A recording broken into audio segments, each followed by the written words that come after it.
வணக்கம் ஃப்ரெண்ட்ஸ், ஹியூண்டேயோட எல்லா கார்ஸுமே நம்ம ரிவ்யூ பண்ணிருக்கோம்.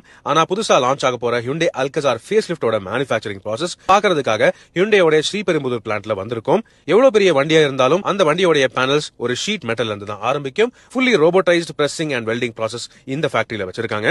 இந்த மாதிரி roof panel, side doors, boot door, bonnet எல்லாமே தனித்தனியா பிரஸ் ஆகி ஒரே அசம்பிளி லைன்ல வண்டியோட ஷாசில வெல்ட் பண்றாங்க.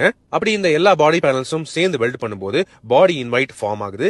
பெயிண்டிங் ப்ராசஸ் முடிச்சதுக்கு அப்புறம் ஃபர்ஸ்ட் ஏர் பேக்ஸ் ஃபிட் பண்றாங்க, including side curtain airbags. வண்டியோட மீதி பார்ட்ஸ் அசம்பிள் பண்ண ஆரம்பிக்கிறாங்க.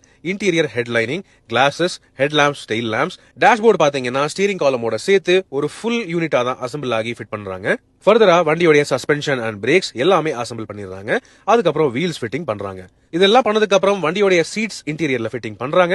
இது எல்லாமே ஃபிட்டிங் பண்ணி முடிச்சதுக்கு அப்புறம் குவாலிட்டி செக்கிங் பண்றாங்க. அதுக்கப்புறம் ஏடாஸ் செட்டப்புக்கு ஃபார்வர்ட் பண்றாங்க. பெஸ்ட் குவாலிட்டி அண்ட் பெஸ்ட் பிரெசிஷன் தர்றாங்க.